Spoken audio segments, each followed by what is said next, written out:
and stomping that 3 like it was nothing. You know, they don't want any mistakes if you're going to max out a feature, and holding it there through the crust. One thing that I'm curious about this line, Timmy really solid at the top, but this gully down below, definitely, oh, looks like he caught a tree there, Timmy.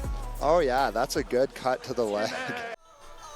We have a very interesting face here. Huh? We have a very interesting face here. Weird conditions. You're never really sure what you're going to land on. They're making you like nervous. What's Holden's line? Tell me. I think he said from the top, just full line straight down. That sounds like a Holden line. Just straight line. So my plan is kind of just to wait until Holden is done with his run, and then I'm going to send his line, but harder. I'm number 11 of the snowboarders. So you're gonna watch? I'm gonna watch everyone besides Ludo, and then I'm gonna drop. Why not Ludo? He's behind me.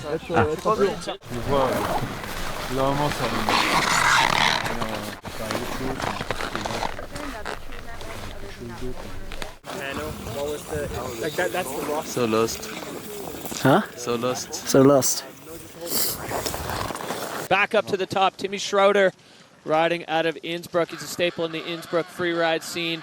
This man, another one who's coming back from injury. He's got a ton of metal in his body, but it didn't look to slow him down at all as he finished on the podium in his very first Freeride World Tour event, and he is now on course here at Kicking Horse.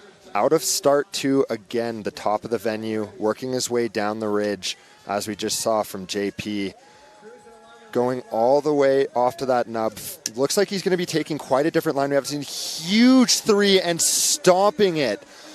Milking that fresh line in the POW. The judges are going to love to see that. Super creative. High speed there for Timmy Schroeder as he's taken a completely different approach to the rest of the riders. And another untapped feature. Tim Schroeder fighting for balance there. He has got it solid on his board. And he's just getting a fresh power run here too. He doesn't have to worry about any tracks. Now he's navigating this tree maze on the bottom right of the venue. This is where it's going to get really tricky for riders. Let's see how he handles it. Huge pow slash, just loving it. I love to see that. Getting the extra air and the bonus points at the bottom, finding his way through the maze. Look at that footwork through the trees, down through the wind buff section. Creative, fresh, new line. The judges love watching something new. Yeah, you can clearly see there as he hit the line where the wind has had an effect on the snow, the board bouncing around, but not causing him any grief as Timmy Schroeder across the line.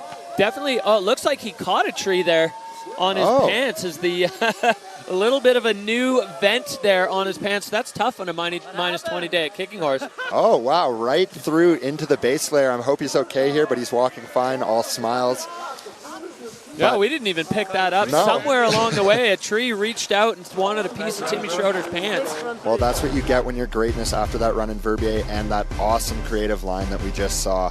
And stomping that 3 like it was nothing. You know, when you're going to do a trick, you have to do it perfectly. That's kind of the rule here is they don't want any mistakes if you're going to max out a feature, and holding it there through the crust. So one thing that I'm curious about this line, Timmy really solid at the top, but this gully down below didn't offer a lot of options for features for him to really kind of send it and cap the runoff with an exclamation point. Victor absolutely loving it there. You can see on the line tracker that lower section in the gully, there's not a lot of meat on that bone, so it'll be interesting to see what the judges do with the line score there for Timmy.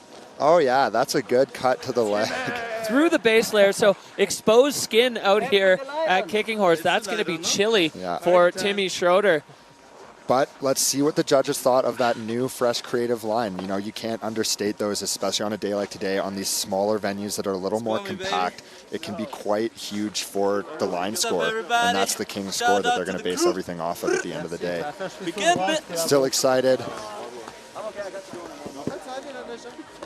See you out in Georgia. Well, I just love the energy of the riders when they're in the finish line. The job's done, and they are just kind of, it's the equal parts relief and stoke. Camaraderie. I was going to strip naked later, but he's going to have to do it now instead. All right, score coming in for Schroeder, an 80.67. The judges loving what they saw from Timmy Schroeder. Like you said, Tom, that creative approach and that huge cross-court 360 at the top, getting the judges fired up. Sick watch, bro. This is my brand new Disney Minnie Mouse watch. Okay, but I love it during my run. what is going on down here? Down here, you see a beautiful man leg after a fight on the Freeride World Tour. And actually, I must have been caught up by a tree, or like a tree was like hanging out, and I happened to swerve by it, so it caught me a bit, but I only noticed it when I was in the finish. I wasn't really sure about my line until I dropped, and just decided to go a bit freestyle, and that worked out, so I'm super happy that it turned out so well. Like qualify for sure, so I can be chill in Georgia. Here we go, next time full send. From Germany, Tim Schroeder!